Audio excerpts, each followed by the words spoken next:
Prions ensemble.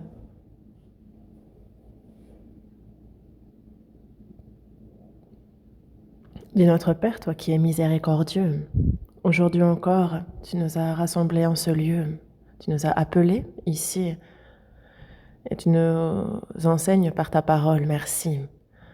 À cette heure, le Saint-Esprit est avec nous et par ta parole, enseigne-nous, agis en nous et aide-nous. À cette heure, il y a la retraite d'automne où de nombreuses personnes sont réunies pour écouter ta parole. À tous ceux qui témoignent de ta parole, à tous ceux qui écoutent, qu'aucune âme ne se perde, que toutes ces âmes puissent être sauvées, aide et agis en ce lieu. Et dans tout le pays, dans le monde entier, agis, œuvre afin que ton évangile soit activement prêché et utilise-nous précieusement chacun pour cette œuvre. Du début jusqu'à la fin, nous nous en remettons à ta parole sainte. Nous avons prié au nom de notre Seigneur Jésus-Christ. Amen. Ouvrons la Bible au livre des psaumes, psaume 60.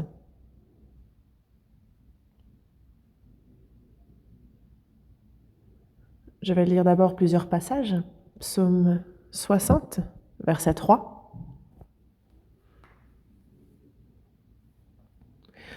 Ô Dieu, tu nous as repoussés, dispersés, tu t'es irrité, relève-nous. Tu as ébranlé la terre, tu l'as déchirée, répare ces brèches, car elles chancellent. Tu as fait voir à ton peuple des choses dures, tu nous as abreuvés d'un vin d'étourdissement. Tu as donné à ceux qui te craignent une bannière pour qu'elle s'élève à cause de la vérité. Verset 14. Avec Dieu, nous ferons des exploits. Il écrasera nos ennemis.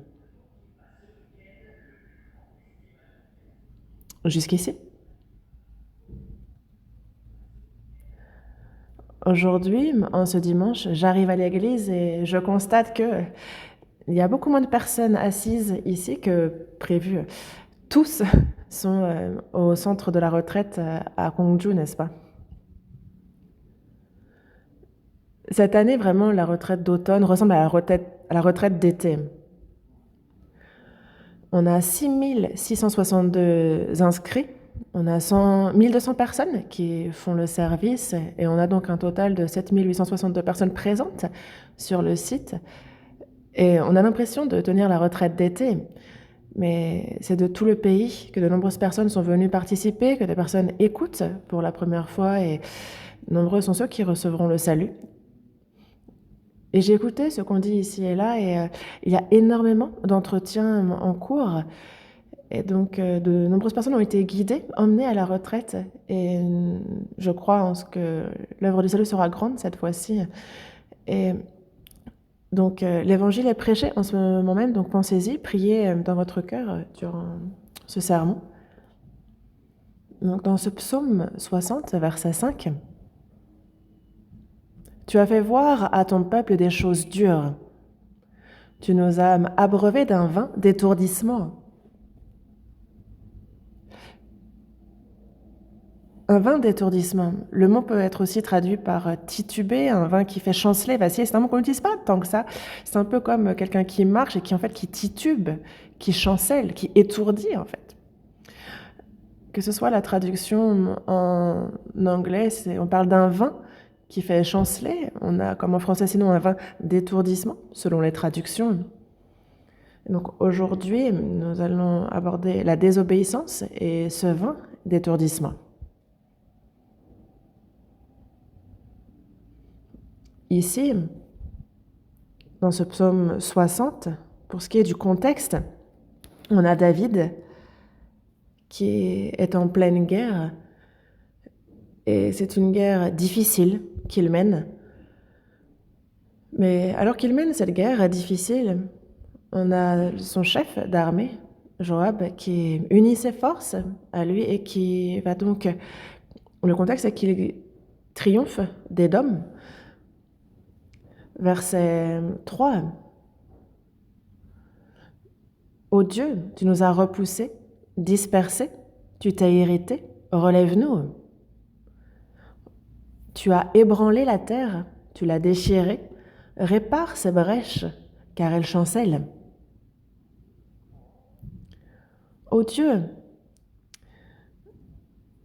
donc tu as fait voir à ton peuple des choses dures, tu nous as abreuvés d'un vain d'étourdissement. Et donc, dans ce passage, il y a énormément de contenu. David, inspiré par le Saint-Esprit, écrit ici donc la Bible. David est aussi l'ombre de Jésus. Et ainsi, lorsqu'il dit « Ô Dieu, tu nous as repoussés, dispersés, tu t'es irrité, relève-nous ». Lorsqu'Israël marche dans le chemin de la désobéissance, Dieu, lui, il est arrivé de momentanément abandonner son peuple. Et on voit que ça se répète, il les fait ensuite revenir à lui, il les relève. Lorsque le peuple d'Israël rejette Jésus, on le voit que pendant plus de 2000 ans, ils sont dans la souffrance et on voit qu'à notre époque, ils sont rétablis. Et si Jésus revient, à son retour, le peuple d'Israël sera complètement rassemblé et il y aura les 7 années de tribulation. Ensuite, il est dit du peuple d'Israël qu'il entrera dans le millénium. On apprend que justement, il y a une part d'Israël qui entre dans le millénium et qui est donc parfaitement rétablie. Mais dans le verset 3, en fait, la Bible nous parle ici de beaucoup de choses. Israël sort d'Égypte, entre en terre de Canaan. Au départ, ils ont bien été obéissants à Dieu, mais à travers l'époque des juges, leur désobéissance se répète. Dieu les juge, les rétablit, les punit. En fait, c'est un cercle qui se répète. Et ensuite, à l'époque des rois aussi, Israël fut beaucoup jugé par Dieu. Donc l'histoire de ce peuple est l'histoire du jugement et du rétablissement qui se répète. Lorsqu'ils rejettent Jésus, alors là, ils ont vécu une vie, connu une histoire complètement misérable. On les a vus, nous, à notre époque, être rétablis. Et ce passage, ce verset nous parle de beaucoup de choses. Verset 4, « Tu as ébranlé la terre, tu l'as déchirée, répare ses brèches, car elles chancellent. »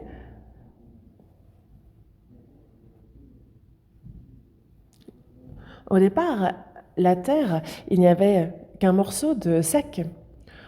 Au départ, donc, Dieu fait justement paraître le sec qui était enfoui sous l'eau, comme il le dit dans la Genèse chapitre 1, le sec parut. Et dans la Genèse chapitre 10 et dans 1 Chronique chapitre 1, on voit que le Seigneur, justement, divise la terre. Et on voit ça apparaître dans plusieurs passages de la Bible. Jésus, à son retour, on a le peuple d'Israël qui entre dans le millénium comme une partie des païens. On a donc le millénium. Et à ce moment-là, tout le sec, donc tous les continents sont rassemblés. Tu nous as repoussés, dispersés, tu t'es irrité, relève-nous, tu as ébranlé la terre, tu l'as déchirée, répare ces brèches car elles chançaient. Et voyez, les plaques et les continents bougent. Et Dieu a ébranlé la terre. Il l'a déchirée et il réparera ces brèches, elle ne chancellera plus. Et au millénium, donc les eaux et la terre ne formeront plus qu'un. Et donc ces versets nous contiennent de nombreux contenus. Mais aujourd'hui, ce qui nous intéresse, c'est... Donc tu as fait voir à ton peuple, le peuple d'Israël, qui est le peuple de Dieu, tu as fait voir à ton peuple des choses dures. Et tu nous as abreuvés d'un vin d'étourdissement, d'un vin qui nous fait chanceler, vaciller. Tu nous as abreuvés d'un vin d'étourdissement. Et ce vin d'étourdissement est lié à notre marche, à notre vie de foi. Donc nous allons réfléchir sur ce vin d'étourdissement. Et ensuite, verset 6, tu as donné à ceux qui te craignent une bannière pour qu'elle s'élève à cause de la vérité. Et donc David est au cœur de ce royaume uni d'Israël. Et il y a le combat pour la vérité. Et il nous a donné à nous, qui menons ce même combat, une bannière. Et il se bat pour nous. Lorsqu'Israël désobéit, elle est étourdie, elle vacille. Et lorsqu'Israël marche dans le chemin de l'obéissance, alors Dieu les affermit et leur permet de faire la guerre avec force. Et on le voit écrit dans le verset 8. Dieu a dit dans sa sainteté, je triompherai. Je triompherai, donc il se réjouit. Il va donc agir grandement, avec force. À l'époque de David, David est sur le front et il y a Dieu qui lui triomphe, il se réjouit, il amène la victoire et donc ils arrivent à vaincre les nations ennemies. Et encore après, on voit verset 10 que Moab est le bassin où je me lave. Je jette mon soulier sur Édom. Édom est une nation forte, mais il dit ici, je jette mon soulier sur Édom. Jeter son soulier, c'est donc se moquer d'eux, c'est injurier. Et donc cela revient à conquérir, à assouvir. Je jette mon soulier, à l'époque, signifie je m'approprie, cela devient ma possession. Et donc avec Dieu, on a une vision ici, Dieu est avec nous. Alors même si nous n'avons pas encore conquéri tel ou tel territoire, on peut considérer que c'est déjà en notre possession. C'est ce sur quoi il insiste, je triompherai. Et donc dans le psaume 60, de quoi est-ce qu'il nous parle? De quoi avons-nous le plus besoin? Nous avons besoin de nous confier en Dieu. Et c'est ça, la foi. Comment est-ce que notre vie est affermie? Comment est-ce que nous pouvons vivre dans la joie? Ce qui est au cœur, ce qui est décisif, c'est justement notre foi. Est-ce que nous nous confions en Dieu? Donc se confier en lui et agir avec justement courage, être actif dans notre obéissance. Et alors, justement, Dieu nous fera des exploits, il écrasera nos ennemis. Ceux qui ont la foi, une foi certaine pour obéir activement, pour aller de l'avant, alors eux, quelles que soient les difficultés, les adversités, ils les surmonteront. C'est de ça dont nous allons parler. Je vais essayer d'aborder ça assez simplement. Verset 5. Tu as fait voir à ton peuple des choses dures.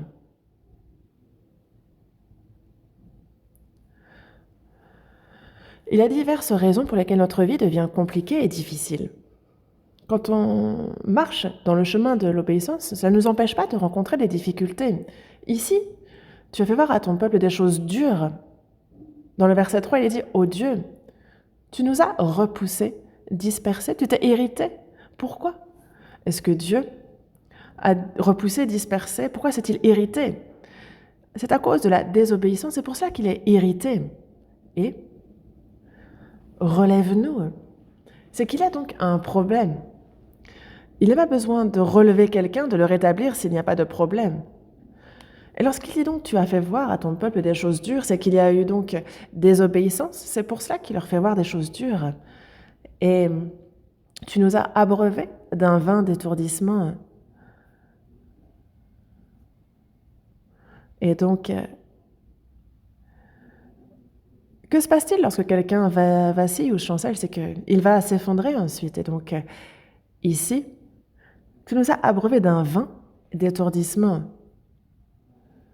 Un vin d'étourdissement. Il nous a abreuvés. Ce n'est pas que, littéralement, il nous a donné un verre avec un vin d'étourdissement et qu'il nous a fait boire. Ce n'est pas littéral. Mais lorsqu'il dit nous avoir abreuvés d'un vin d'étourdissement, c'est que si Dieu n'intervient pas activement, alors notre vie, justement, chancelle. Pourquoi nous allons ici et là? Pourquoi? Parce que notre foi est faible, parce que nous désobéissons. C'est pour cela que nous sommes étourdis, que nous vacillons. Un vin d'étourdissement. Et donc c'est un vin qui nous rend confus, qui nous fait hésiter. Donc c'est lorsque nous entrons dans le chemin de la désobéissance, alors nous commençons à boire ce vin d'étourdissement. Vous voyez le peuple d'Israël qui en Égypte souffre, mais lorsqu'ils crièrent, lorsqu'ils invoquèrent ardemment Dieu, alors Dieu intervint dans leur vie.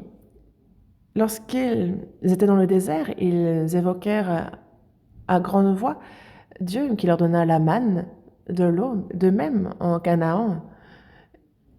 Et donc ils mirent toujours Dieu devant. Vous voyez comment ils ont conquéri Canaan lorsqu'ils plaçaient toujours Dieu en premier. Mais à partir de quel moment ont-ils commencé à être étourdis?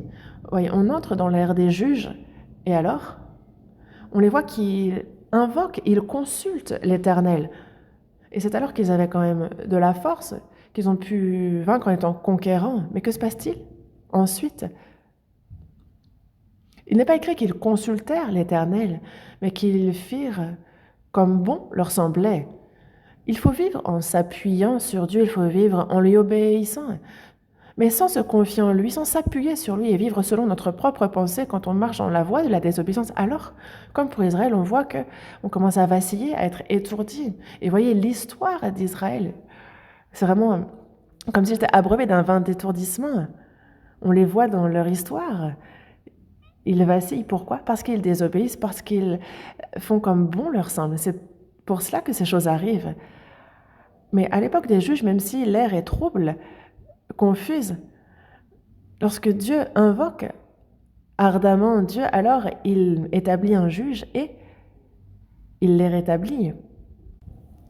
Gédéon eut beaucoup de fils. Il engendra 70 fils. Abimélec, le fils d'une de ses concubines, lui, voulut devenir roi, et avec une pierre, il va tuer tous les fils de Gédéon pour devenir roi. Seul un échappe à cela. On a donc Israël qui connaît une grande perturbation. Israël va vraiment vaciller grandement, mais Dieu juge Abimélec par une femme qui, par la pierre d'une meule qu'elle va jeter par-dessus la muraille, va lui briser le crâne et elle va mourir. Israël est donc dans la confusion. Et surtout, c'est arrivé dans la tribu d'Éphraïm, mais c'est une personne de la tribu d'Issachar qui va être établie juge, qui va se rendre sur place et qui va régler les problèmes internes. Parce qu'ils étaient dans la confusion, dans les troubles, Israël a invoqué grandement Dieu, et Dieu établit donc un juge, et c'est ce juge qu'il envoie et qui va régler les problèmes. La Bible nous parle de cette femme, Torah,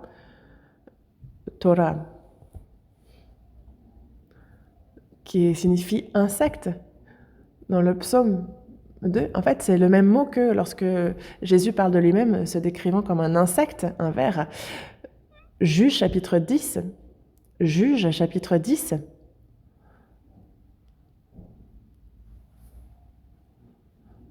verset 1.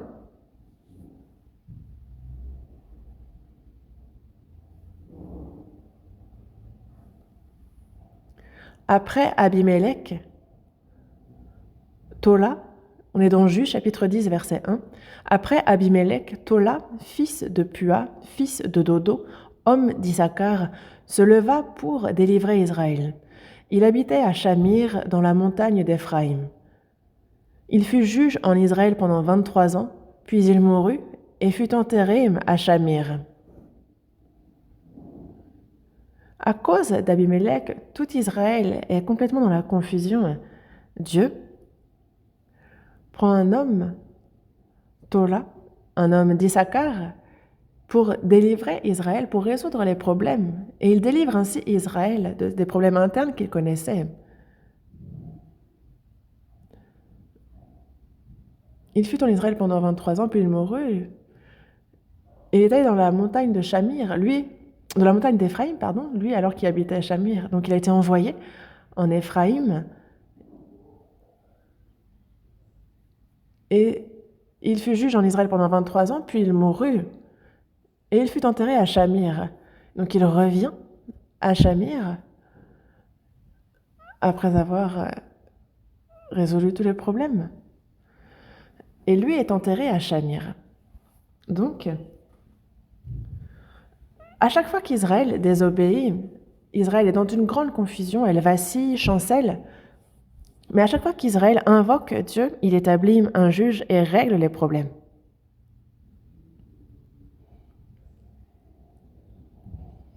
Après la mort de Salomon, lors de la monarchie, on a Israël au nord qui est dans l'idolâtrie. Et donc Israël on voit son histoire rechancelée de nouveau à cause des idoles et de l'idolâtrie.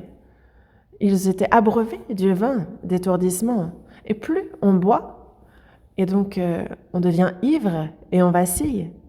Ils marchent sur le chemin de la désobéissance et ce n'est pas la parole de Dieu qu'ils reçoivent, mais autre chose. Et alors on voit leur vie chanceler, vaciller. Des problèmes surviennent à ce moment-là lorsqu'un roi apte se présente. C'est désormais, ils se focalisent sur ce roi et se reprennent. Et donc, ce n'est pas un vin d'étourdissement dont il abreuve son peuple, mais d'un autre vin pour qu'il puisse remarcher sur la bonne voie.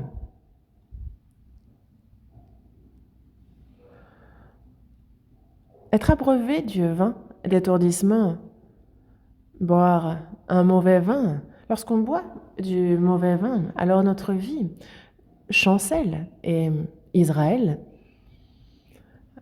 lorsqu'elle marchait dans le chemin de la désobéissance, déjà concrètement, elle buvait véritablement et surtout commettait l'idolâtrie. Et en mangeant beaucoup de mauvaises choses, on en vient à vaciller. La vie devient confuse, trouble.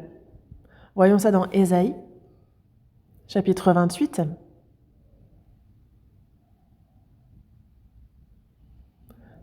Verset 1, Ésaïe chapitre 28, verset 1.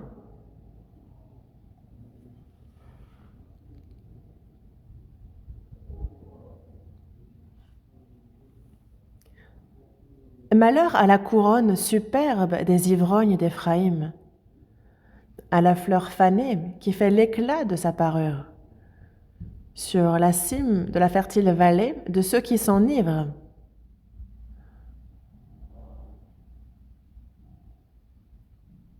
Ici, Éphraïm désigne Israël, le royaume d'Israël au nord, et malheur à la couronne superbe des ivrognes d'Éphraïm.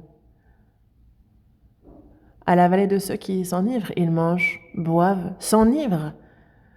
Et en Israël, au nord, ils ont tellement commis l'idolâtrie, ils étaient ivres d'idolâtrie, et la Bible nous parle donc de toutes les idoles, du nombre incalculable d'idoles qu'ils adoraient. Ils étaient ivres d'idolâtrie.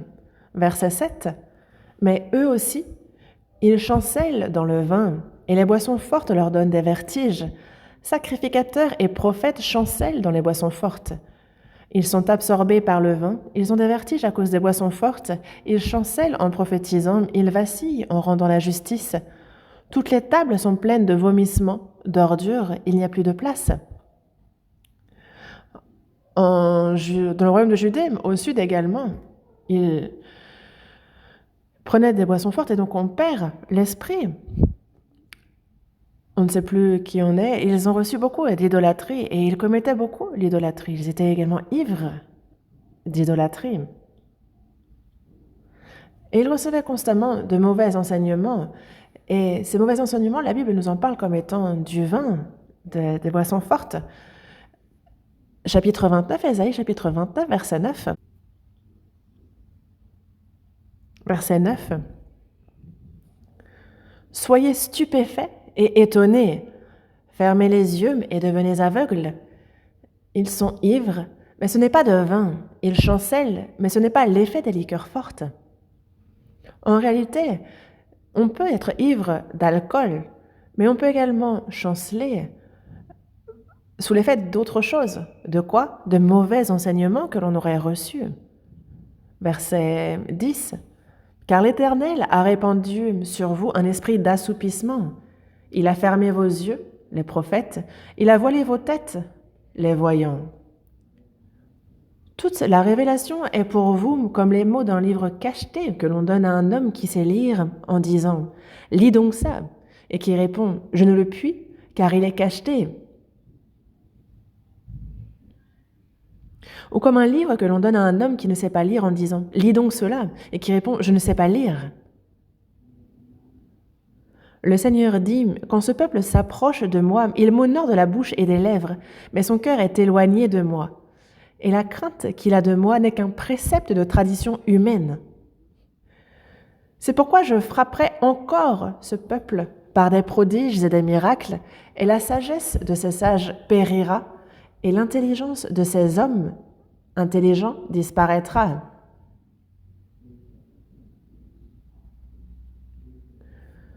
Le peuple d'Israël, le peuple de Dieu, à chaque sabbat, ils récitent la parole, ils reçoivent l'enseignement de la Bible. Mais, même s'ils lisent la Bible, ils ne la comprennent absolument pas. Pourquoi? Parce qu'ils sont ivres. Ivres. Pas d'alcool ou de liqueur forte, mais d'autre chose. De quoi? Le verset 13 nous dit de ce peuple qu'il honore Dieu de la bouche, des lèvres, mais son cœur est éloigné de Dieu. Et ce n'est pas de la parole de Dieu, mais de préceptes de traditions humaines qu'ils sont enseignés.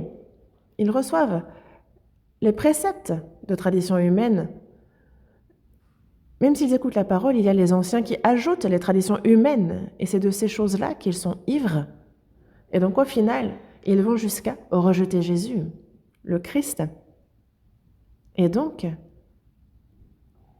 durant la vie publique de Jésus, durant 3 ans et demi, fit des miracles, et les Juifs les virent tous. Mais le peuple d'Israël, qui pourtant a la Bible, voit tous les miracles accomplis. Comment peuvent-ils donc rejeter Jésus? C'est parce qu'ils étaient ivres. Psaume 69.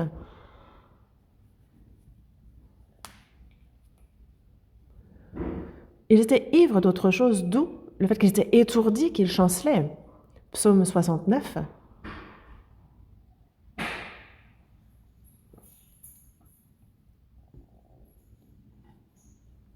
Verset 13. Lisons ensemble. Ceux qui sont assis à la porte parlent de moi, et les buveurs de liqueurs fortes me mettent en chanson. Dans le psaume 69, c'est un psaume qui prophétise sur Jésus. Durant sa vie publique, Jésus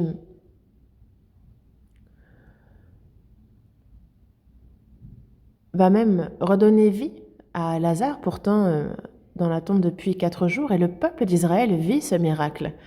Et avec 5 pains et 2 poissons, il va nourrir jusqu'à plus de 5000 personnes. Il ouvre les yeux d'un aveugle de naissance. Durant 3 ans et demi, il accomplit tant de miracles. Ils en ont entendu parler, ils les ont vus. Ils avaient l'occasion d'entendre Jésus parler directement. Et malgré cela, comment ont-ils pu en arriver à rejeter le Christ? C'est parce qu'ils étaient ivres. Ceux qui sont assis à la porte parlent de moi. Donc on parle ici des religieux juifs, de ceux qui enseignent la loi, ceux qui ont la parole de Dieu. Ces religieux juifs parlent en mal de Jésus.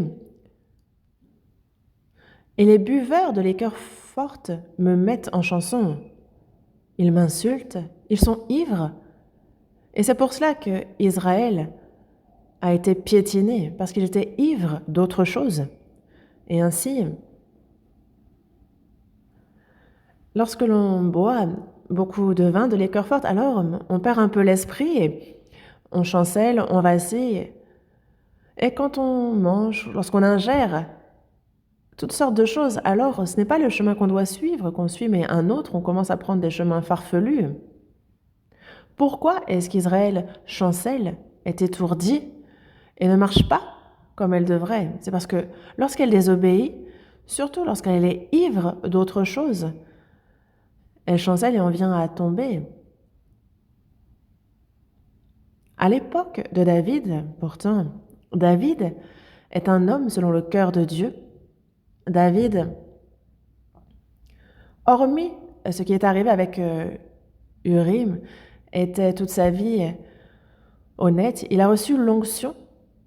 Il s'est confié en Dieu de toute sa vie. Il rencontra de nombreuses difficultés, mais au final, David a conduit Israël. Il en a fait un royaume unifié. Et le peuple d'Israël marche dans l'obéissance avec David devant, et ils sont donc vainqueurs à la guerre. On voit Salomon qui construit le temple, et Israël s'attache intégralement à Dieu lorsqu'il quitte l'Égypte. Et voyez le résultat, il y a le tabernacle qui est construit. Et maintenant, il y a ceux qui donc obéissent au Seigneur, c'est eux qui sont au cœur de l'histoire de Dieu, et c'est eux qui sont en train de bâtir justement le temple spirituel de Dieu. Et c'est ceux qu'il cherche, ceux qui lui obéissent. Parce que lorsque l'on désobéit, toutes choses deviennent troubles, confuses, on chancelle, on est étourdi. Mais voyez, David intervient, cela unit le cœur de ceux d'Israël. L'ordre est rétabli, toute chose retrouve sa place et tout le monde retrouve assurance et courage. Il marche dans la bonne direction et il court. David est l'ombre, la figure de Jésus. Et voyez, David apparaît et l'histoire d'Israël reprend son cours normal. De même, nous, dans notre vie, Jésus apparaît. Alors, on retrouve l'ordre perdu. Nous qui étions étourdis, nous remarchons droit et nous pouvons désormais voir clairement quel est le chemin qu'on doit suivre et on marche du côté du Seigneur. C'est exactement la même chose. Le psaume 60 nous parle donc de David à l'époque et en même temps, parce que David est la figure, l'ombre de Jésus. Ça nous parle de tout, de sa première venue, de son retour, du royaume de 1000 ans. Ici, il y a ce vin d'étourdissement. En général, un vin d'étourdissement, c'est que la personne est étourdie, elle n'est pas encore affalée. Mais lorsqu'une personne n'écoute vraiment pas, ce n'est pas un vin d'étourdissement dont elle sera abreuvée, mais d'un vin de fureur. Voyez le monde ne cesse d'être troublé. Voyons dans Zacharie chapitre 12. Zacharie chapitre 12.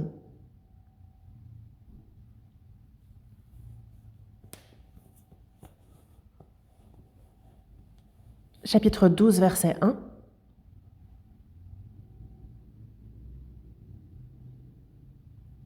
Oracle, parole de l'Éternel sur Israël.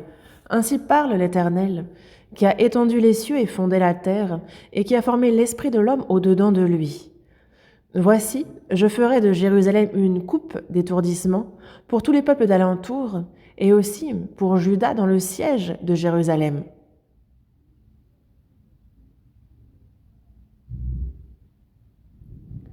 Donc l'Éternel qui a étendu les cieux et fondé la terre, qui a formé l'Esprit de Dieu au-dedans de lui, voici ce qu'il dit. Je ferai de Jérusalem une coupe d'étourdissement. Et lorsqu'on est ivre, complètement ivre, alors les problèmes surgissent. Israël devient indépendante et il y a Jérusalem et donc tout le Moyen-Orient en est secoué.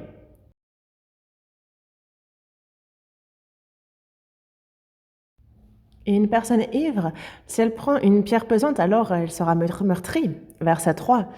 En ce jour-là, je ferai de Jérusalem une pierre pesante pour tous les peuples. Tous ceux qui la soulèveront seront meurtris, et toutes les nations de la terre s'assembleront contre elle. Lorsqu'Israël désobéit, Dieu prend les nations étrangères pour détruire Israël. Mais désormais, les tribulations d'Israël prennent fin. Cette période est terminée, et donc il va relever Israël. Et il y a ceux qui s'approchent d'Israël. Il y a beaucoup de confusion, beaucoup de perturbations. On a Israël qui est désormais une pierre pesante. Et il y a ceux qui cherchent à la soulever. Ceux-là seront meurtris. Tous ceux qui la soulèveront seront meurtris. Et à chaque guerre en Moyen-Orient, à chaque fois, le Moyen-Orient a perdu contre Israël. Et de même pour Israël, si elle s'en prend à Israël, elle va perdre. Et de même pour toutes les nations. Une personne ivre, si elle se cherche à soulever une pierre pesante, alors elle se blessera elle-même. Le monde entier va vers la désobéissance totale actuellement. Ce n'est pas seulement un vin d'étourdissement actuellement, mais c'est le vin du jugement auquel ils vont goûter. Voyons dans la Bible, Jérémie chapitre 25. Jérémie, chapitre 25.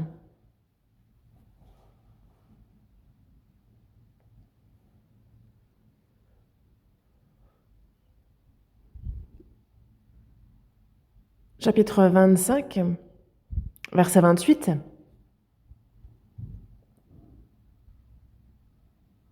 Je lis.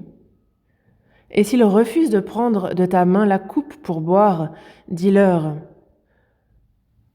ainsi parle l'Éternel des armées, vous boirez, car voici, dans la ville sur laquelle mon nom est invoqué, je commence à faire du mal, et vous resteriez impunis. Vous ne resterez pas impunis, car j'appellerai le glaive sur tous les habitants de la terre, dit l'Éternel des armées.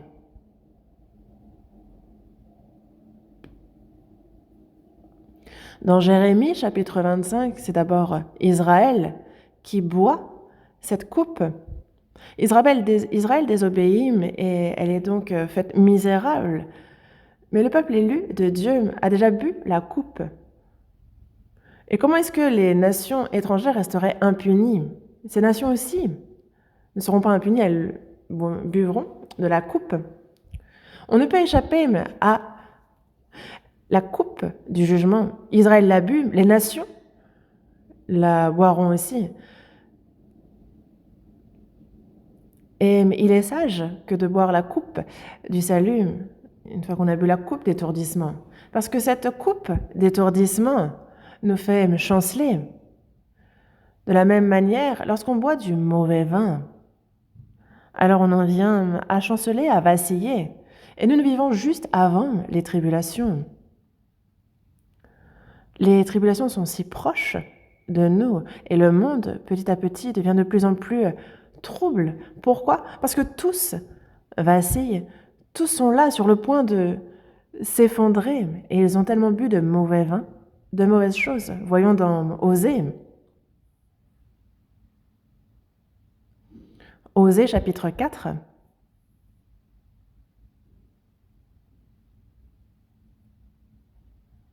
Versets 11 et 12. Osée chapitre 4, versets 11 et 12. Lisons ensemble. La prostitution, le vin et le mou font perdre le sens. Mon peuple consulte son bois, et c'est son bâton qui lui parle. Car l'esprit de prostitution égare, et ils se prostituent loin de leur Dieu.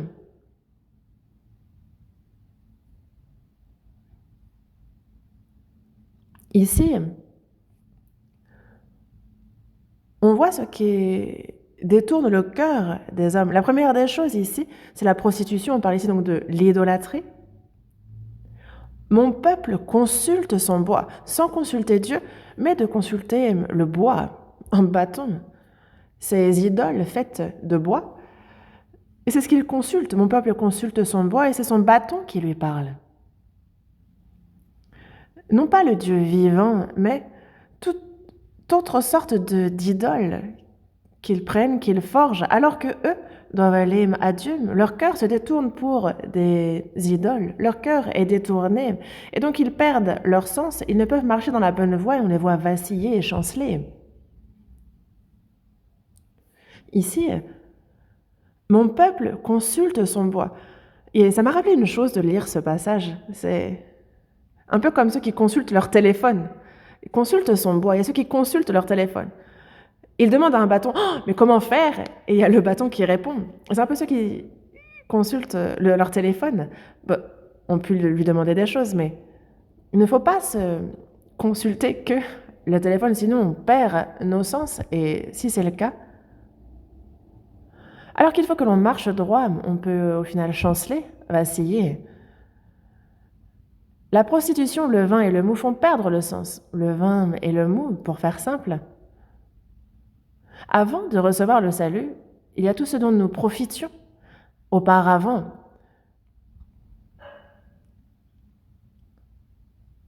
Le vin, c'est cela, c'est ce dont nous profitions auparavant. Le vin, en général, désigne ce qui est agréable, ce dont on profite. Et il y a ce dont on profitait avant, ce dont on profite maintenant.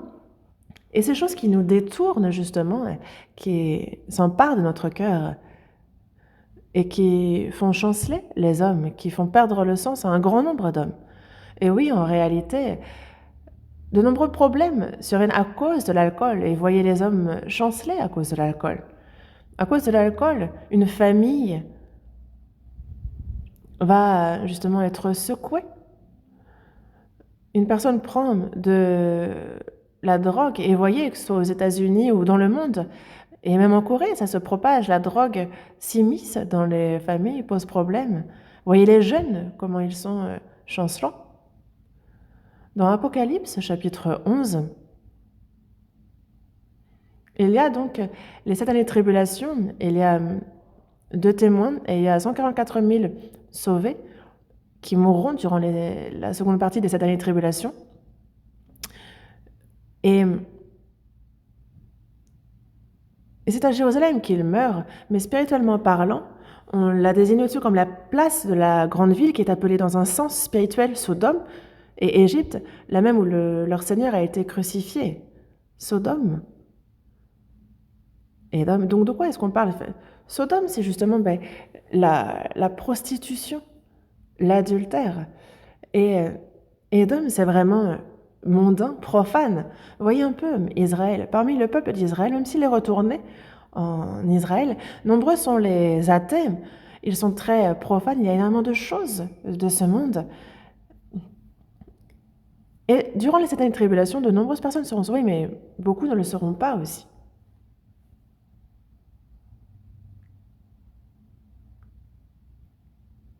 Et ce qui fait vaciller les hommes, il y a donc certes l'alcool, la drogue, mais aussi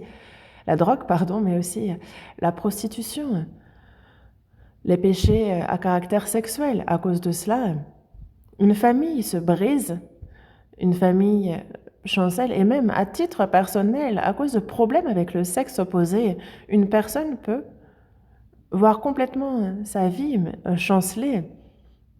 Ça s'applique à la famille, à l'État, à l'échelle de la nation, en fait, tout vacille.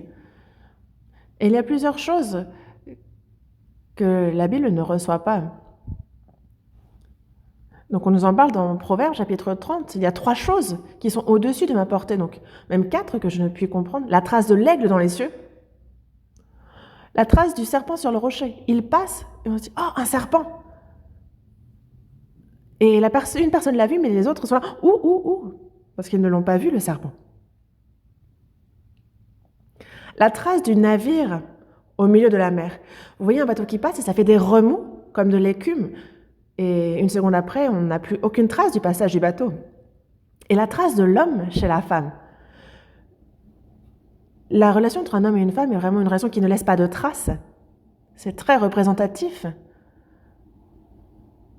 Mais le diable est celui qui représente vraiment ce qui passe sans qu'on le sache, qui ne laisse aucune trace. Il passe, il fait chanceler les cœurs. Et on peut ne même pas le remarquer. Et donc,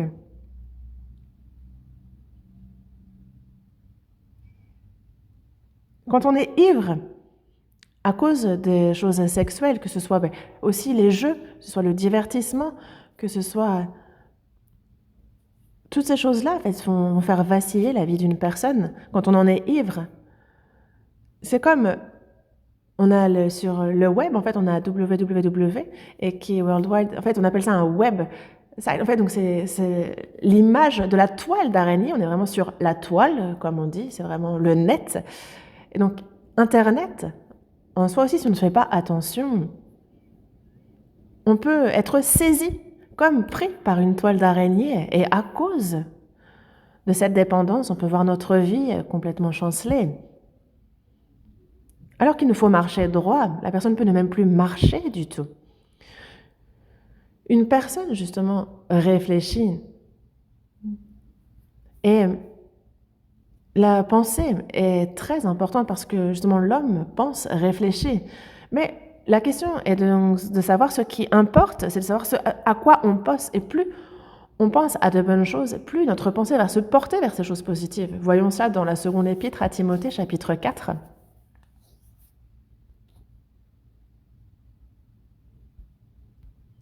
Seconde épître à Timothée, chapitre 4, verset 3.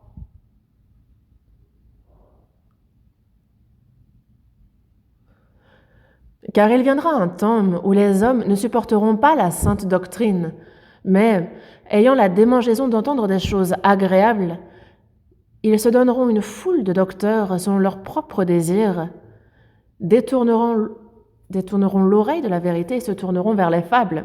À la fin des temps, les hommes ne vont pas aimer la sainte doctrine, ne vont pas aimer ces enseignements, mais en fait, ils vont avoir la démangeaison d'entendre des choses agréables. En fait, ça les démange. Eux, ils ont envie d'entendre des choses qui leur plaisent. Et c'est pour ça qu'ils se donneront une foule de docteurs selon leurs propres désirs, et ils vont détourner l'oreille de la vérité.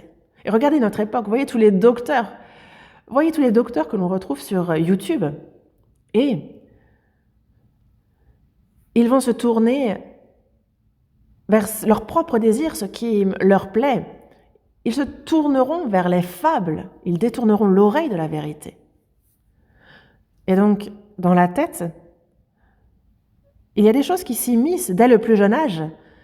Certaines personnes, ça va être justement l'athéisme, d'autres, ça va être l'évolution. Il va y avoir de nombreuses choses qui vont s'immiscer et s'intégrer dans la tête d'une personne. Et ils détourneront l'oreille de la vérité et se tourneront vers les fables. Donc, de quoi est remplie notre pensée?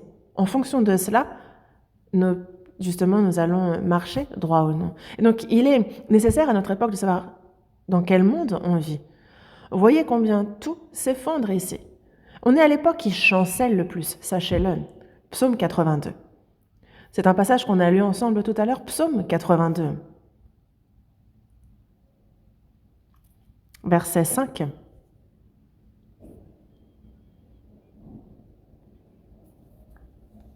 Ils n'ont ni savoir ni intelligence. Ils marchent dans les ténèbres. Tous les fondements de la terre sont ébranlés. Ils abandonnent la parole de Dieu. Et donc, l'homme n'a ni savoir ni intelligence. Il ne comprend rien. Il marche dans les ténèbres. Parce que lorsqu'on abandonne la parole de Dieu, alors on marche dans les ténèbres. Pourquoi? Parce que il est de la parole qu'elle est la lampe sur mon chemin, ma lumière. Mais ici, il marche dans les ténèbres. Tous les fondements de la terre sont ébranlés. Les hommes vacillent, chancellent. De même, les fondements de la terre sont ébranlés. Voyez la terre, tout est ébranlé, tout chancelle. Et c'est alors que, justement, apparaîtra le chef. On verra, justement, l'apparition de l'Antéchrist, terrifiant dictateur autoritaire dans ce monde. Et dans le passé, on avait la bonne réponse. De nos jours, on ne veut pas établir de véritables réponses. Ils disent qu'il n'y a pas de réponse absolue, quelle que soit la question. Il faut obéir à ses parents. Et ils disent, pourquoi leur obéir? Il faut les respecter. Pourquoi? Et désormais, on met un point d'interrogation à tout. Et soi-même devient la référence, et c'est sur quoi la personne se base désormais. Les enfants, les élèves fument, on leur dit « faut pas fumer ». Ils disent « pourquoi? Je fais attention, je gêne personne ». De nos jours, au contraire, à dire quelque chose, ça peut mal se finir pour nous. Le monde a tellement changé. Mais un chrétien né de nouveau, à cause des choses de ce monde, lui aussi peut boire le vin d'étourdissement et chanceler, vaciller, à cause des flots de ce monde, à cause de mauvaises doctrines, à cause de la désobéissance, on peut aussi vaciller. Et la Bible dit bien au sein de Galates, « Vous courriez bien, qui vous a arrêté pour vous empêcher d'obéir à la vérité? Vous courriez bien. Pourquoi chancelez-vous désormais? Pourquoi allez-vous dans le sens contraire maintenant ?»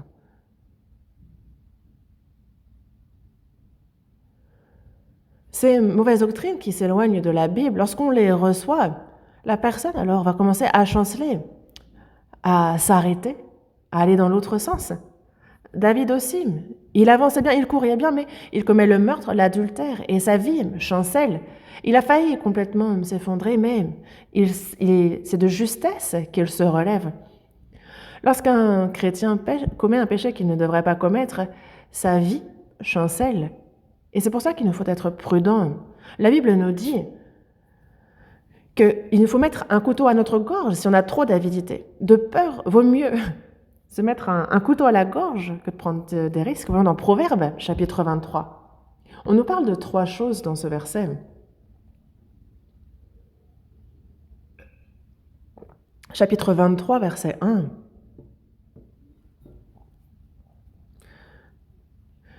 Si tu es à table avec un grand, fais attention à ce qui est devant toi. Mets un couteau à ta gorge si tu as trop d'avidité. Mets un couteau à ta gorge si tu as trop d'avidité. Ne te tourmente pas pour t'enrichir. N'y applique pas ton intelligence. Qu'entend-il lorsqu'il nous dit de mettre un couteau à notre gorge? C'est que ça peut nous tuer, donc d'être prudent. Si on a trop d'avidité vis-à-vis de l'argent, la personne qui se trouve devant nous est une personne qui va me faire périr, mais ça, je ne le vois pas. Et donc, si tu as trop d'avidité, mets un couteau à ta gorge. Ne te tourmente pas pour t'enrichir. N'y applique pas ton intelligence. Veux-tu poursuivre du regard ce qui va disparaître, car la richesse se fait des ailes, et comme l'aigle, elle prend son vol vers les cieux. Certaines personnes réussissent dans la vie, et on se dit que, si je me lie avec cette personne, ça va m'apporter quelque chose.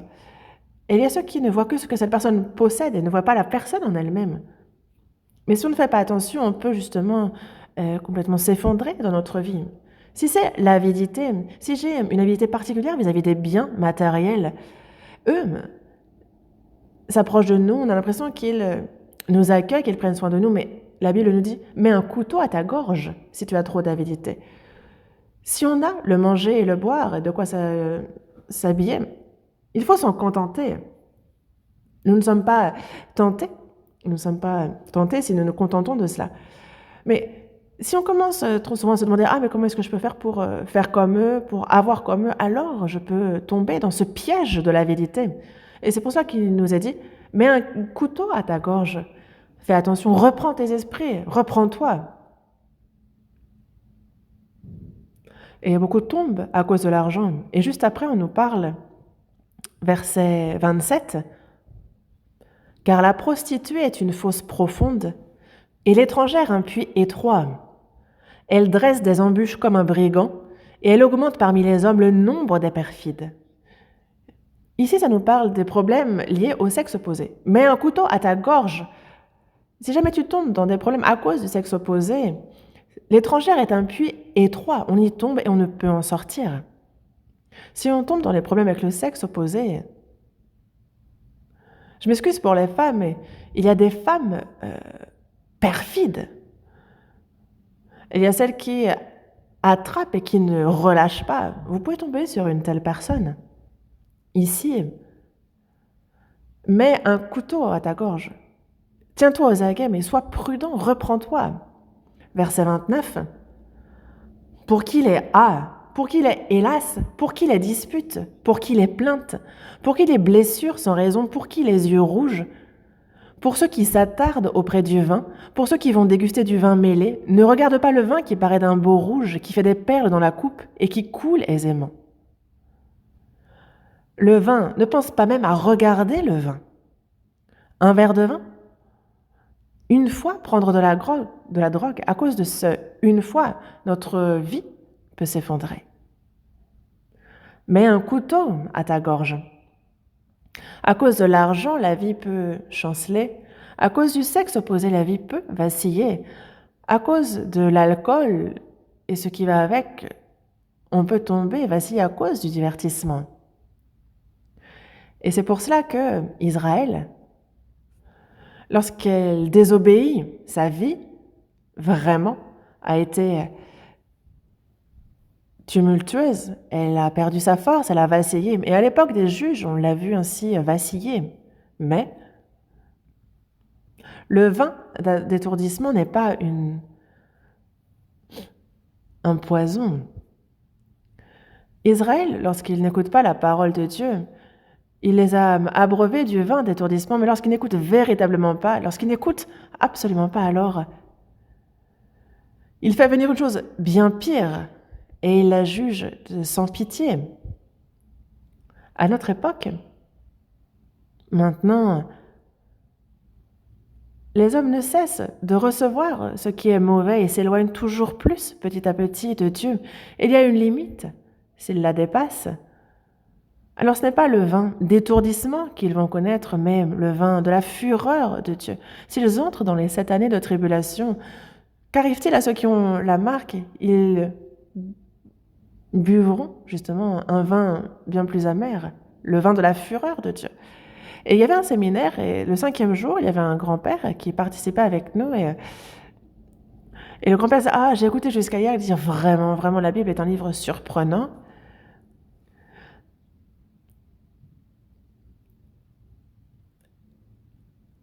Et il dit c'est vraiment surprenant parce qu'on nous parle du vin de la fureur de Dieu, et il y a un vin qui s'appelle comme ça, le vin de la fureur. Et il a dit oh, c'est vraiment surprenant que la Bible parle déjà de cette marque d'alcool.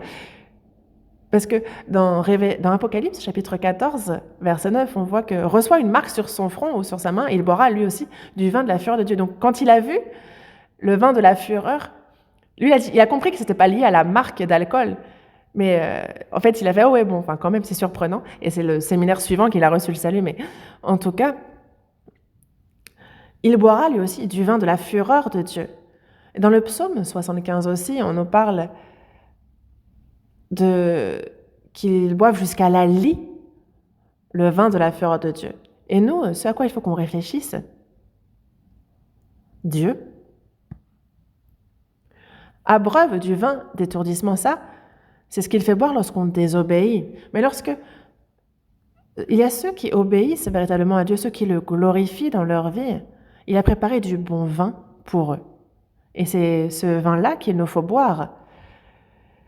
Lorsqu'on boit le vin que Dieu veut nous faire boire, le bon vin, alors notre âme, justement, se réjouit. Nous pouvons non pas seulement marcher, mais nous pouvons aller jusqu'à courir. Voyons un peu de quel vin on parle ici. Ésaïe chapitre 25. Ésaïe chapitre 25, verset 6.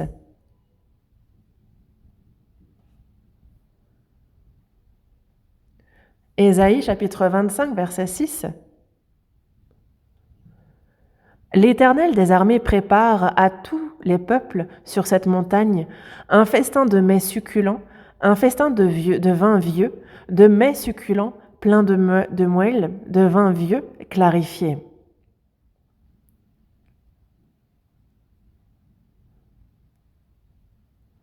Et sur cette montagne, il anéantit le voile qui voile tous les peuples, la couverture qui couvre toutes les nations. Il anéantit la mort pour toujours. Le Seigneur, l'Éternel, essuie les larmes de tous les visages. Il fait disparaître de toute la terre l'opprobre de son peuple, car l'Éternel a parlé. Ici, ça nous parle de l'Évangile. L'Éternel des armées, donc c'est sur la montagne de Sion, qu'il prépare à tous les peuples sur cette montagne un festin. Un festin qu'il a préparé pour la vie éternelle. Il prépare un festin où il y a des mets succulents, un festin de vin. Le vin, plus il est vieux, mieux c'est. Un festin de vin vieux. Depuis la fondation, depuis la Genèse, il a préparé donc ce plan de notre salut par le précieux sang du Seigneur versé pour nous, et ce festin de vin vieux, et ici, de vin vieux et de vin vieux clarifié. On le voit à la fin de verset 6, de vin vieux et clarifié, qui sont là pour tous les peuples. Et donc quand on boit ce vin, on reçoit la vie éternelle. Verset 8, il anéantit la mort pour toujours. Quand on en boit, on reçoit la vie éternelle, et réellement. Alors, c'est comme nous-mêmes, nous ressusciterons à son retour, nous entrerons dans ce nouveau monde, et il essuie les larmes de tous les visages, il fait disparaître de toute la terre l'opprobre de son peuple. Le Seigneur, véritablement, a préparé un festin inimaginable, avec des mets délicieux, un festin de vin vieux, clarifié, parce qu'on voit le sang qu'il a versé, la parole qu'il a observée, tout ce qu'il a préparé pour nous. Et quand on en mange, alors on reçoit la vie éternelle. On reçoit la vie pour l'éternité. Celui qui mange ma chair et qui boit mon sang demeure en moi, et je demeure en lui. Il nous le dit dans Jean, chapitre 6. Et on reçoit la vie lorsqu'on comprend véritablement le sens de sa chair et de son sang. Vous avez bu son sang, n'est-ce pas? Vous avez bu ce vin. C'est ce vin qu'est l'Évangile. C'est le meilleur des vins, le vin de la vie éternelle. Et Dieu,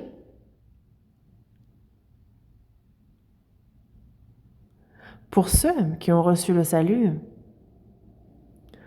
a préparé une autre sorte de vin. Et quand on boit ce vin-là, alors il y a de l'amour qui se forme dans notre cœur, il y a l'âme qui se réjouit, notre âme s'éveille. Et tout cela se trouve en Christ. Voyons, il a dans Cantique des Cantiques,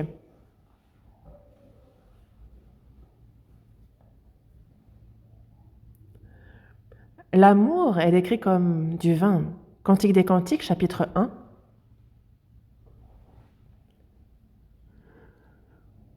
Cantique des cantiques de Salomon. Qu'il me baise des baisers de sa bouche, car ton amour vaut mieux que le vin. Dans ce monde, le vin représente la joie, le plaisir, mais ici, ton amour vaut mieux que le vin. Et cet amour qui vaut mieux que le vin, que l'amour de ce monde, c'est l'amour du Seigneur. Cantique des cantiques de Salomon. Qu'il me baise des baisers de sa bouche, car ton amour vaut mieux que le vin.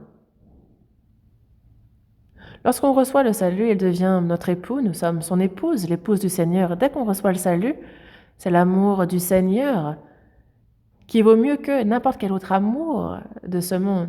C'est le meilleur des amours, l'amour de Christ.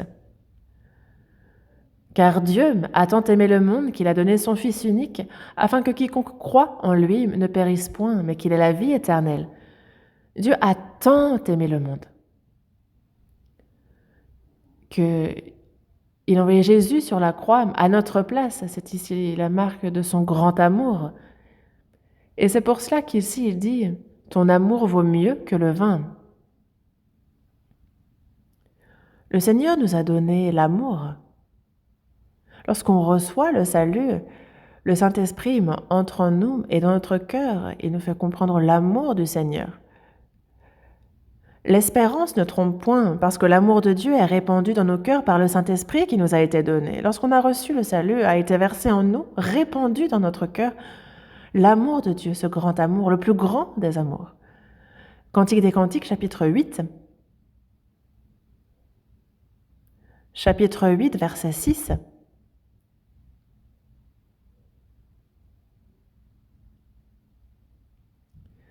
Mets-moi comme un sceau sur ton cœur, comme un sceau sur ton bras, car l'amour est fort comme la mort. La jalousie est inflexible comme le séjour des morts. Ses ardeurs sont des ardeurs de feu, une flamme de l'Éternel. Les grandes eaux ne peuvent éteindre l'amour, et les fleuves ne la submergeraient pas. Quand un homme offrirait tous les biens de sa maison contre l'amour, il ne s'attirerait que le mépris.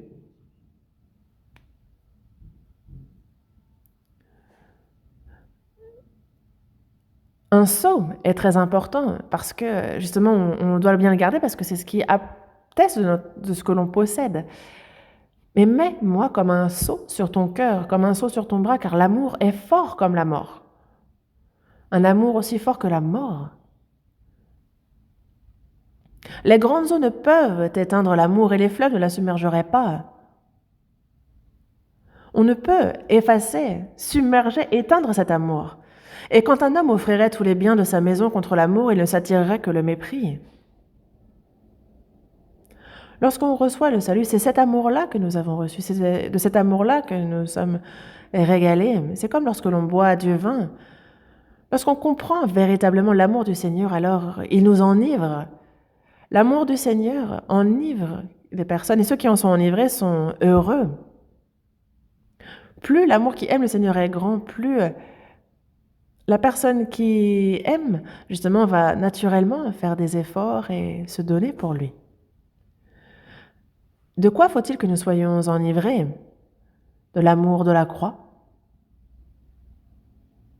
Cette croix misérable, là où il versa son sang, de Jésus-Christ, lui qui mourut et ressuscita pour nous, lui qui a été jusqu'à mourir par amour pour nous, de cet amour de Christ. Si nous vivons enivrés de cet amour, alors c'est une vie heureuse que nous connaîtrons. Et le vin désigne aussi la joie. Voyons dans le psaume 104.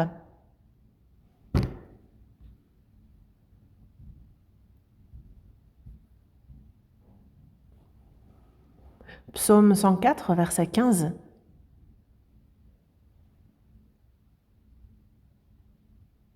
Le vin qui réjouit le cœur de l'homme et fait plus que l'huile resplendir son visage.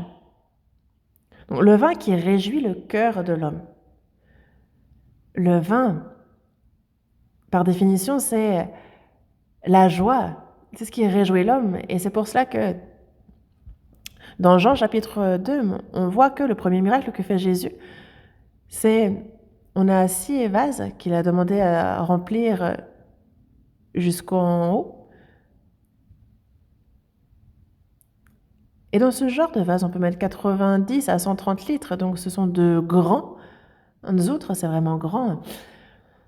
Et il a demandé à ce qu'on en verse de l'eau et il transforme cette eau en vin.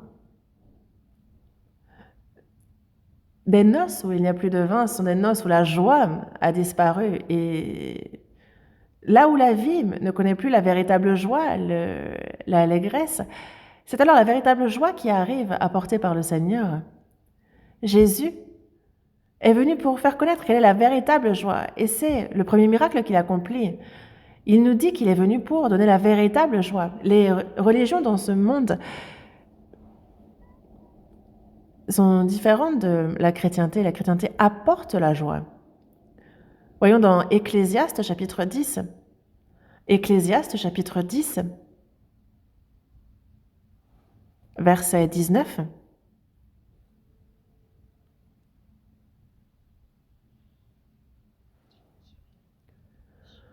On fait des repas pour se divertir, le vin me rend la vie joyeuse, et l'argent répond à tout. On fait des repas pour se divertir, c'est pour la joie que l'on fait des festins. Et donc ce dont on a absolument besoin lorsque l'on fait un festin, ce qui va réjouir le cœur des autres, c'est le vin. On fait des repas pour se divertir, le vin rend la vie joyeuse. Et après, l'argent répond à tout. En anglais, money answers everything. L'argent répond à tout. Une personne pour vivre a besoin d'argent. La Bible ne méprise pas l'argent. Et il ne faut pas en être fou, mais il faut gagner de l'argent. L'argent, on en a besoin pour vivre, pour manger. Et l'argent a beaucoup d'utilité. Il y avait un homme aux États-Unis qui dit à son fils, lui est riche, il dit ouais, vraiment 99% des choses dans la vie qui sont résolues avec l'argent. Donc il disait qu'il est utile. Donc cet argent est utile, mais le vin rend la vie joyeuse. Et c'est pour cela que Jésus transforma l'eau en vin. Une personne qui est liée, attachée à Jésus, que lui arrive-t-il? Elle connaîtra véritablement la joie. L'homme recherche la joie. Et il faut ressentir la joie pour bien mener sa vie de foi. Mais si la joie, l'allégresse, on la cherche ailleurs, alors forcément que on va chanceler dans notre vie. Dans le psaume 4, il est dit « Tu mets dans mon cœur plus de joie qu'ils n'en ont quand abondent leurs frôlements et leurs maux. Seigneur, tu mets dans mon cœur plus de joie. Il y a cette joie que le Seigneur met dans le cœur de ceux qui sont sauvés. Et dans Romains chapitre 5, il nous parle de 3 sortes de joie.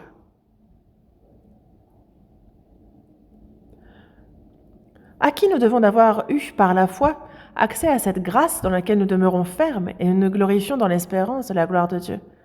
Nous tenons, nous avons eu foi, nous avons accès à cette grâce, nous demeurons fermes dans cette grâce. Et malgré les difficultés, les tribulations, nous sommes dans la joie. Pourquoi ? Nous nous glorifions, donc dans l'espérance de la gloire de Dieu, nous nous glorifions secondement même dans les afflictions, parce que nous savons que l'affliction produit la persévérance.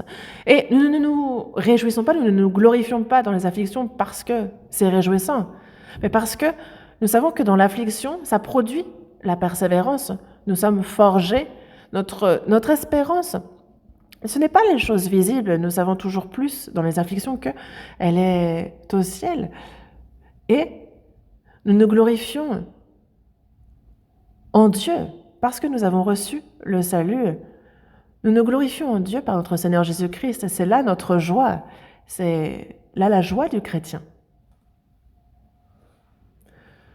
Dans Habakkuk chapitre 3, c'est un passage que l'on connaît bien. Le prophète Habakkuk dit « Car le figuier ne fleurira pas, et aussi la vigne ne produira rien. Le fruit de l'olivier manquera. Les champs ne donneront pas de nourriture, les brebis disparaîtront du pâturage, et il n'y aura plus de bœufs dans les étables. Toutefois, je vais me réjouir en l'Éternel, je vais me réjouir dans le Dieu de mon salut. Me réjouir parce qu'il y a le Dieu de la réjouissance, il y a l'Éternel, le salut.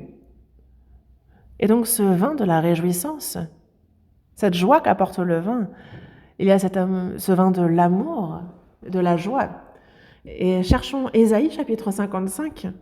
Ésaïe chapitre 55, verset 1.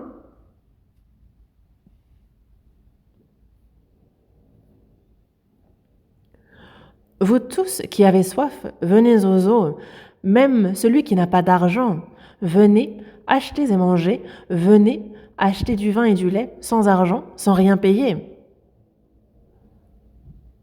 Donc, achetez du vin et du lait, mais sans argent, gratuitement. Verset 3. Prêtez l'oreille et venez à moi, écoutez, et votre âme vivra. Je traiterai avec vous une alliance éternelle pour rendre durable mes faveurs envers David. Quelle fut la grâce certaine de David, la grâce du salut, la grâce de cet évangile. Et donc ce vin, c'est l'évangile. Acheter du vin et du lait, il n'est pas plus doux que le vin, que le lait, que l'évangile. La parole de Dieu est aussi délicieuse que le vin. Elle a vraiment bon goût. La parole de Dieu, on l'écoute, on l'apprend, et alors qu'on la comprend, alors on ressent la joie. Et c'est ainsi que nous pouvons bien vivre notre vie de foi. Donc il y a celui qui trouve son plaisir dans la loi de l'Éternel et qui la médite jour et nuit. Il nous faut trouver notre plaisir dans la loi de l'Éternel, nous réjouir en elle jour et nuit. Cette personne peut bien mener sa vie de foi. Donc on boit du vin. Il y a ceux qui boivent constamment la parole. Ces personnes-là, c'est surprenant, mais voyez, leur vie, elle est stable. On parle du vin d'étourdissement qui amène tribulation, qui chancelle. On se dit, mais pourquoi est-ce que ma vie vacille ainsi ? La Bible est la réponse. Et donc, il faut recevoir la Bible telle qu'elle. Et alors, justement, ça va clarifier clairement où on doit aller.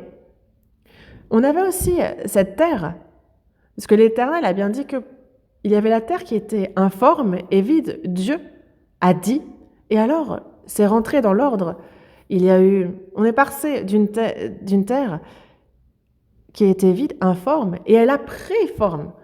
Dans Lévitique, chapitre 16, verset 13 aussi, il s'adresse au peuple de l'Éternel et lui dit « Votre Dieu qui vous a fait sortir du pays d'Égypte, qui vous a tirés de la servitude. Et il vous a fait marcher la tête levée. Il les a fait sortir d'Égypte, là où ils étaient dans la servitude, et il les a fait marcher la tête levée. Ils sont sortis d'Égypte, ils ont traversé le désert, et ils avaient une destination certaine, la terre de Canaan. Nous, si on s'approche de la parole de Dieu, alors elle ne va pas nous troubler, au contraire. Les études dans ce monde, plus on étudie, et plus on est perdu.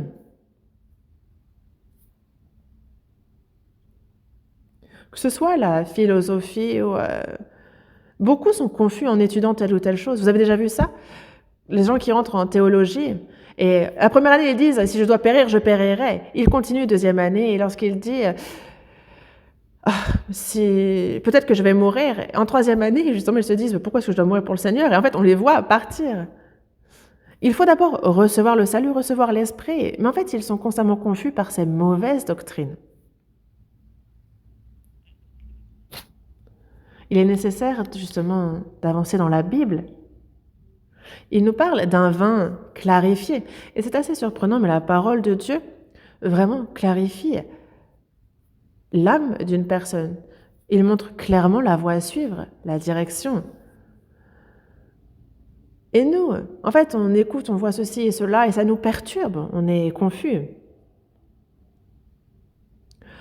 Avec beaucoup de sagesse, on a beaucoup de chagrin. Et celui qui augmente sa science augmente sa douleur. On est rempli des choses de ce monde, mais on n'a pas la joie. Mais il y a ceux qui n'ont pas forcément été plus éduqués que cela, mais ils s'attachent à la Bible, ils sont sauvés, et eux marchent droit et connaissent une grande joie. La Bible est comme un vin clarifié. Lorsqu'on reçoit la Bible telle qu'elle, il n'y a aucune raison d'être confus. Notre âme s'éclaircit et nous pouvons voir loin. Nous voyons loin. Quand nous entrons dans la Bible, on voit même avant que l'univers ne soit formé, on voit déjà ce qui arrive à la fin de l'histoire de l'humanité, nous voyons ce qui va arriver dans le futur. Et quand nous vivons notre vie de foi, nous voyons déjà les bénédictions qui nous sont réservées. Ainsi, il y a ce festin préparé par le Seigneur. Il nous faut bien boire le vin qu'il nous prépare. Et David a dit, « Tu dresses devant moi une table en face de mes adversaires. Tu oins d'huile ma tête et ma coupe déborde. » De quelle coupe parle-t-on? Oui, le bonheur et la grâce m'accompagneront tous les jours de ma vie et j'habiterai dans la maison de l'Éternel jusqu'à la fin de mes jours. Il y a cette coupe que le Seigneur nous donne, cette coupe de la parole, là où il y a grâce et vérité, amour qui nous remplissent. Plus on en boit et plus on est rempli, on peut vivre donc avec force pour le Seigneur. Le vin qui réjouit Dieu et les hommes. Dans Juge, on nous parle ainsi du vin qui réjouit Dieu et les hommes. Lorsque l'homme est proche de la parole, proche de Dieu, alors cela réjouit Dieu aussi. Sa vie va réjouir Dieu. Et maintenant, est-ce la faveur des hommes que je désire ou celle de Dieu? Est-ce que je vis pour la gloire de Dieu? Si c'est une telle vie que je vis, alors cela réjouit Dieu. Et il fait que moi-même, je me réjouis dans ma vie. Il y a ceux qui boivent et qui se trouvent une force inconnue. Mais la parole de Dieu est une consolation dans les tribulations et elle a vraiment une force qui nous vient de la parole. Le Seigneur est la puissance incarnée. Et ceux qui ont le cœur tourné vers le Seigneur, alors le Seigneur leur donne la force, le courage, et il fait en sorte qu'ils puissent vivre avec force. Dans le psaume 22, il est dit que votre cœur vive à toujours. On nous parle de la croix de Jésus, et il est dit que votre cœur vive à toujours. Lorsque notre cœur est tourné vers la croix, parce qu'il y a celui qui est mort pour moi à ma place, j'ai de la force. Il a ressuscité pour moi, et donc ça me fortifie. Et plus mon cœur est tourné vers le Seigneur, et plus dans mon cœur il y a de la force. Que votre cœur vive à toujours. Voyons dans Cantique des Cantiques, chapitre 7.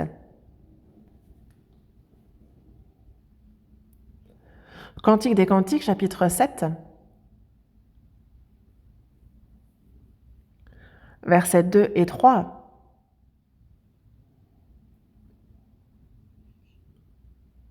que tes pieds sont baumes dans ta chaussure, fille de prince.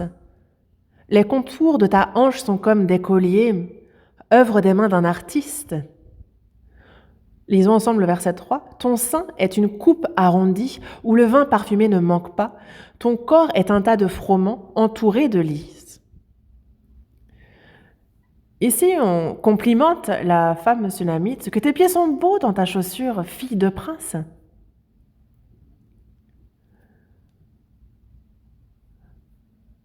Et oui, les pieds de ceux qui prêchent l'évangile, il n'y a pas plus beau comme pieds que ces pieds qui obéissent à la parole du Seigneur et qui vont là où le Seigneur envoie pour prêcher la parole. Ici, on dit ton sein, ce qui est aussi traduit par le nombril. Ton sein est une coupe arrondie où le vin parfumé ne manque pas. Où le vin parfumé ne manque pas, une coupe arrondie. Ton sein, le nombril aussi.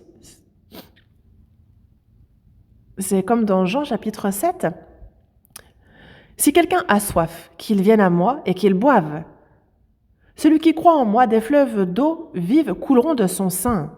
Comme dit l'Écriture, il dit cela de l'esprit que devaient recevoir ceux qui croiraient en lui. Il dit cela de l'esprit que devaient recevoir ceux qui croient en lui, donc l'esprit qui est un fleuve d'eau vive qui coule de son sein, donc ça sort du nombril.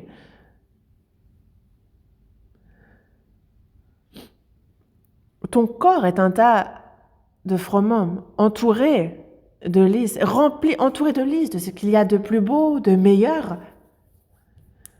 Ton corps est un tas de froment entouré de lys.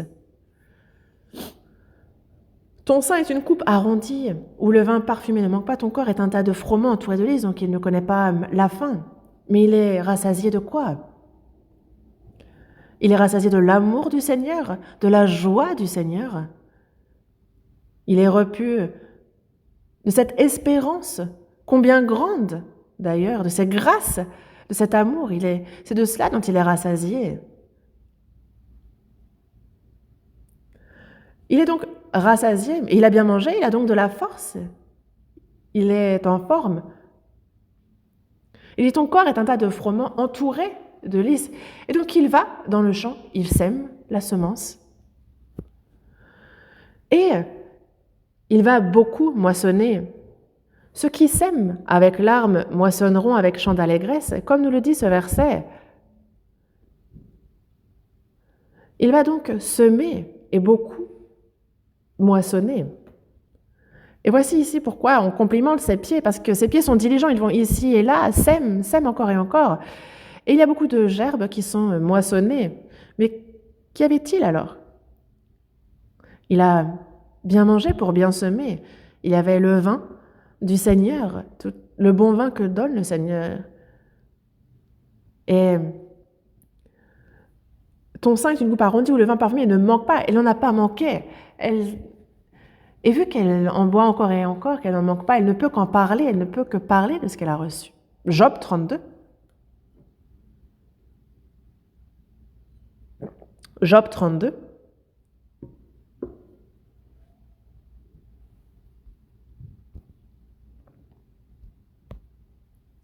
Verset 18.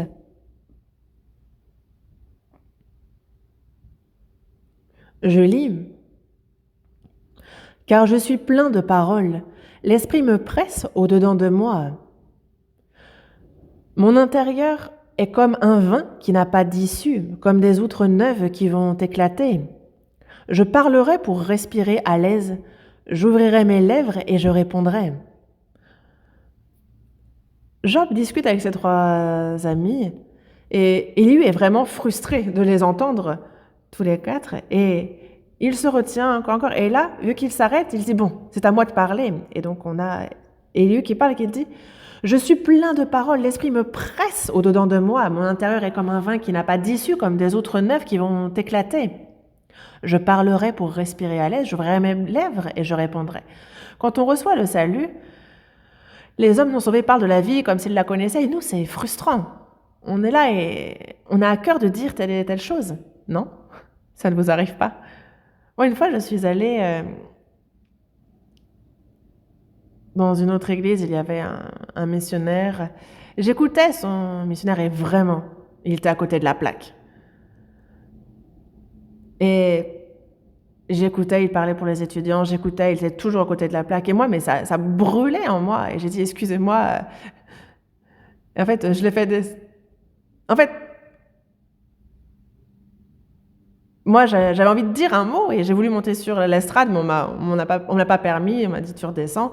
Mais vraiment, quand on reçoit le salut, on a ce courage. On a des choses à dire désormais qu'on ne peut plus contenir à l'intérieur. Si on retourne au psaume 60,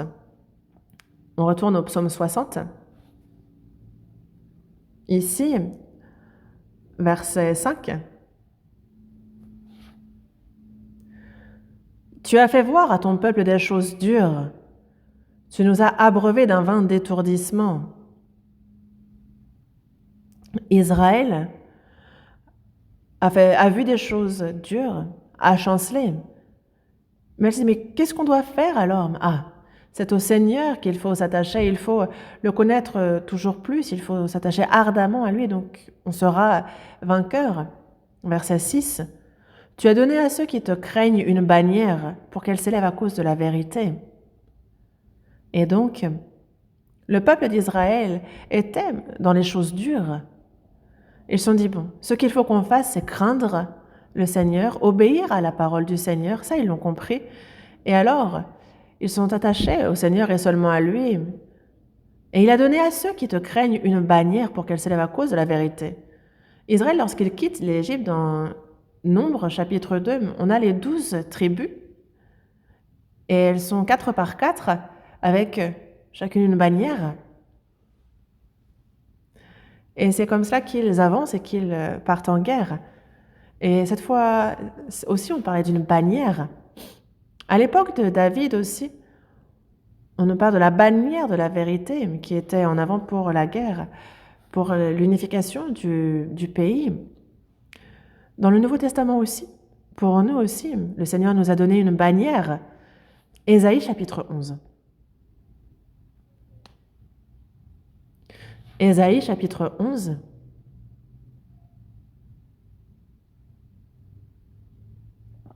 Chapitre 11, verset 10.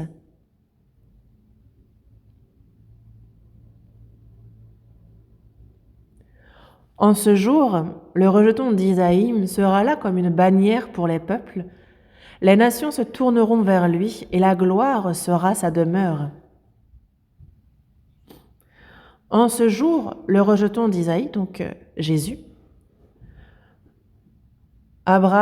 descendant d'Abraham et de David, Jésus est venu, il est mort sur la croix, il a ressuscité, et il est la bannière pour les peuples. Les nations se tourneront vers lui, il est mort, il a ressuscité, et toutes les nations voient désormais cette bannière pour les peuples, cette bannière qui appelle à s'unir à ses pieds. Les nations se tourneront vers lui et la gloire sera sa demeure. Ainsi, c'est l'Église, là où on est avec le Seigneur. Là, la gloire sera sa demeure. Ceux qui combattent pour la vérité, ceux qui sont retournés dans les bras du Seigneur sont en plein combat. Et c'est pour cela que le peuple d'Israël aussi, c'est pour la vérité qu'avec David au centre, ils sont allés à la guerre. Dans le Nouveau Testament aussi, nous aussi, en fait, c'est pour Jésus. Jésus est au cœur de cette guerre que nous menons. Le Seigneur agit. Et ce n'est pas le vin d'étourdissement dont nous sommes abreuvés, mais c'est de la joie, de la certitude dont nous sommes abreuvés et nous allons de l'avant en guerre. Israël avait David en son cœur et allait à la guerre et ils sont sortis vainqueurs. Nous aussi, nous avons la bannière de la vérité. Voyons dans la Bible, la Cantique des Cantiques, chapitre 6.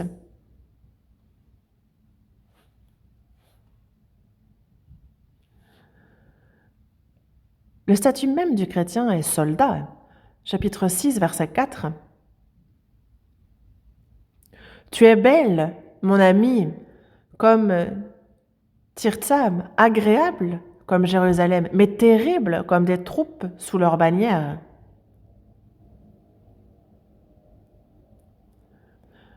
Le Seigneur aime les saints. Tu es belle, mon ami, comme Tirtsa. Tirza est bien plus belle que Jérusalem qui arrive en seconde. Agréable comme Jérusalem, mais terrible comme des troupes sous leur bannière, terrible pour le diable, terrible comme des troupes sous leur bannière. Le chrétien a cette position de troupes qui se battent pour la vérité, pour la vie. Lisons ensemble le verset 10. Qui est celle qui apparaît comme l'aurore, belle comme la lune, pure comme le ciel, mais terrible comme des troupes sous leur bannière? C'est l'épouse de Christ qui apparaît comme l'aurore, belle comme la lune, pure comme le soleil, qui apparaît comme l'aurore, qui est belle comme la lune, qui obéit au Seigneur, pure comme le soleil, qui se réjouit, mais terrible comme des troupes sous leur bannière, comme ces troupes qui se tiennent sous leur bannière, terribles, qui font peur. Qui est celle-ci? L'Église. Et le diable craint l'Église, il en a peur. Et c'est pour ça qu'ici,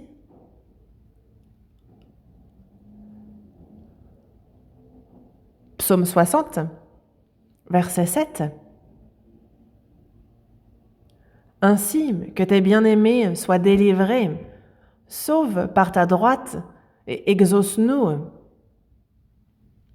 Dieu m'a dit dans sa sainteté, je triompherai, je partagerai Sichem, je mesurerai la vallée de Sukkot.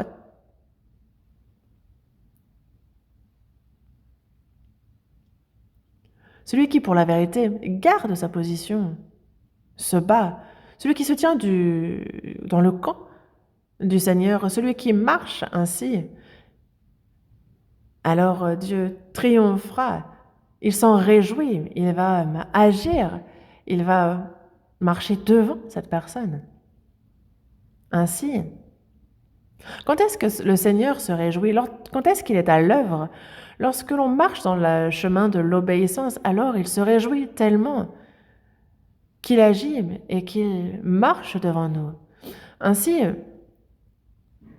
il dit, verset 10, « Moab est le bassin où je me lave, je jette mon soulier sur Édom. » Et on le voit, donc il triomphe d'Édom. Je jette mon soulier sur Édom. Et donc il dit, et déjà, je vais détruire Édom, mais en plus, ce sera ma possession. C'est ce qu'il dit ici en jetant son soulier. Et donc Israël ne sera plus piétinée, mais elle marchera sur ses ennemis, elle les écrasera. Et il y a une chose qu'on peut savoir ici, c'est que les chrétiens aussi, dans leur vie, moi, est-ce que je vais vivre en m'appuyant et en obéissant au Seigneur? Ou est-ce que je ne vais pas me confier en lui? Ou est-ce que je vais répéter une vie que je mène comme il me semble bon? Est-ce que je vais continuer à vaciller, à être troublé, à chanceler, à être étourdi, oubliant que je suis une troupe, soldat pour le Seigneur, sans me battre pour la vérité sous cette bannière qu'est le Seigneur? Et donc je ne peux me réjouir. Je vois les adversaires, mais si je désobéis, en fait, les adversaires me paraissent grands, infaillibles, et donc forcément que je recule. Mais au contraire, si je marche dans la voie de l'obéissance, alors le Seigneur triomphe. Et il va jeter son soulier sur Édom, et de même, il va dire qu'on lui appartient. Japhet était dans la difficulté, mais il a invoqué Dieu, et il a étendu ses limites. Le Seigneur s'est battu au front, il était devant au combat. Et c'est pour cela que dans le verset 14, « Avec Dieu, nous ferons des exploits. Il écrasera nos ennemis. » Et on a ici la clé dans notre vie. Est-ce que ce sera avec Dieu ou est-ce que ce sera sans Dieu? Est-ce que je vais me confier en lui ou pas? Si c'est sans Dieu, je vais chanceler. Et si je n'obéis pas, je vais vaciller. Mais si c'est avec Dieu, si je me confie en lui, si je crois en sa parole et que j'agis avec courage et bravoure, le Seigneur sera devant moi, il va se battre pour moi, il écrasera mes ennemis. Il va nous faire triompher. Ainsi, c'est avec Dieu, en s'attachant à sa parole, que vraiment on verra, alors que même si on a des membres dans notre famille qui, même s'ils ne sont pas sauvés, ce ne seront pas pour nous des adversaires, mais on les verra comme notre pâture. Même si on a notre Père qui n'est pas sauvé, on jettera un peu notre soulier sur lui pour se l'approprier en disant « Il est à moi ». Moi, je vis ma vie de foi et déjà 30, 60, 100 personnes sont sauvées à travers moi, comme on jette son soulier. Et le Seigneur agit, œuvre à travers ceux qui sont obéissants. Et prenez le temps de lire lentement le psaume 60 et tirez-en des enseignements, prions ensemble. Dis notre Père, merci. Merci d'avoir fait descendre sur nous ta parole. Seigneur, jusqu'à ton retour, que nous puissions bien nous charger de la mission que tu nous as confiée. Aide-nous, que l'on puisse reprendre notre esprit, qu'on ait un cœur droit, qu'on se confie en toi, que l'on puisse vivre avec courage avec toi, et que parmi nous, pas un seul ne chancelle, ne tombe. Nous avons besoin de ta miséricorde, que chacun soit précieusement utilisé en toi, Seigneur. Il y a, Seigneur, la retraite d'automne en ce moment. Sois avec nous et manifeste ton œuvre. Nous avons prié au nom de notre Seigneur Jésus-Christ. Amen.